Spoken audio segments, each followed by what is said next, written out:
First glance, I'm just your average Joe, but my life's been a bit different from most. You see, my right leg is a prosthetic.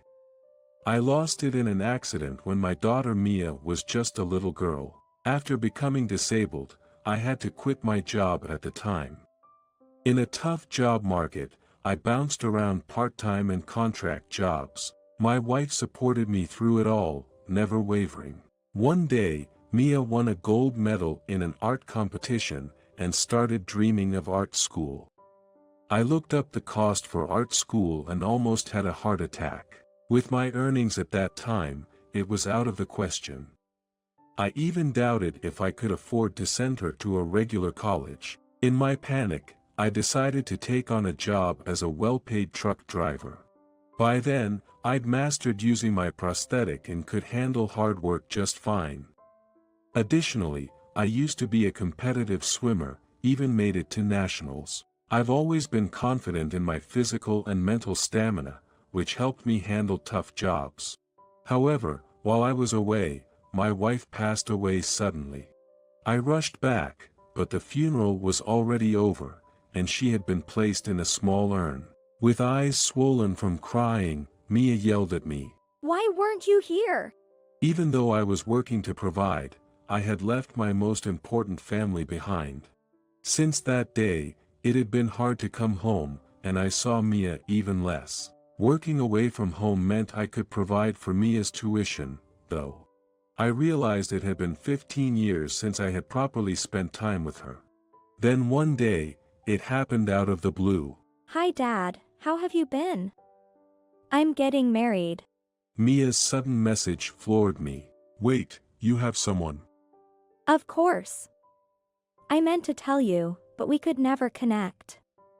You'll come to the wedding, right?" Should someone like me even be there? "Why not? You should. I'll be waiting, okay?" After that, an invitation from her arrived, and I scrambled to borrow a suit from a coworker. Lately, I've been losing the stamina for trucking, so I've taken a contract job recommended by a colleague while away. Back when I was trucking, I had no time for personal life, but now, I can finally enjoy some freedom. I'm not making the big bucks like I used to, so I had to save every penny, even on a suit. Actually, the one I borrowed was a bit too big, but it couldn't be helped. I mustered my courage and headed to Mia's wedding. She chose what's popular these days, a restaurant wedding. "It's casual, so it'll be easy for you to join, Dad." She considered me. But from my perspective, the place was quite upscale. Feeling out of place in the glittering setting, I worried. Do I belong here? With my borrowed attire? Unfortunately, my worries proved to be right. You can't sit in the family section looking like that. Could you sit in the back, please? Are you really Mia's father? I was told that by the groom's father Oliver, and I complied quietly. Indeed, sitting in the front row dressed like this would be disrespectful to Mia. Well, it's a shame I can't watch my daughter's big moment from the front. Resigned, I decided to ask for photos later, and took a seat in an inconspicuous spot at the back. When Mia made her entrance, she seemed a bit surprised to see me sitting at the back. But she couldn't talk to me during the ceremony, and just kept a smile on her face. Although I felt sorry for her, having such an embarrassing father, the ceremony was beautiful. I discreetly brought along a photo of my wife, placing it on my lap to enjoy the ceremony together. You see, Mia has become so admirable. I may not be the best father, but I was truly happy to be part of such a wonderful ceremony. The ceremony went smoothly, and then it was time for the bride's, Mia's speech. I thought it would be a letter to my wife in heaven. However, "To my dad." the speech that began with those words turned out to be shockingly memorable in its own way. "Dad, thank you for being here today. You weren't home much, but you worked hard, so I never wanted for anything. I was just a kid and didn't understand, and I said some terrible things to you. I'm really sorry. And thank you. You're the father I'm proud of. When my wife passed away, I remember Mia crying. Why weren't you there for me? I wonder if she's been carrying that moment all this time. No need to worry about that, I suppose. It was my inadequacy that caused trouble for my wife and daughter. Then, taking a small breath, Mia looked away from the letter she was holding, and turned to the groom beside her. Dad. When I was little, you lost your right leg in a traffic accident. This was a secret Mom kept, but didn't you actually get hurt while saving a little boy, right? Her words took me by surprise, and I almost stood up. Indeed, it wasn't just an accident I was caught in. That day, I was on my way to a client in a neighboring state for work. The bus I was on had a mechanical failure, and its brakes failed, crashing into an abandoned house by the road. I was thrown out of the bus by the impact, but luckily, I only suffered minor scrapes. However, several people were trapped inside the bus. Without a second thought, I ran back to it. Is everyone okay? I lifted the fallen people one by one, and carried them out of the bus. The last child left was a little boy, trapped by the crushed bus frame from the impact. Hang tight, I'll get you out of this. I reassured the boy. He was about Mia's age, and I just couldn't leave him there. Thanks to the desperate rescue, I managed to pull him out. Nevertheless, I was too late to escape myself, and that's when I lost my right leg. I had asked my wife to keep that for Mia, thinking it was too much for her to handle at such a young age. Maybe my wife told her the truth when she grew up, but I wondered. Why bring this up now? And Mia slowly turned back to the groom and said, The boy you saved that day is my husband, Thomas, standing here. Thanks to your bravery, I met Thomas, and we're getting married today. What? I had been listening in silence, but that revelation made me gasp in astonishment. Dad, thank you so much. Because of you, I found happiness. To my surprise, a spotlight suddenly shone on me as I stood up in shock. Mia and Thomas approached me, and Thomas expressed his gratitude.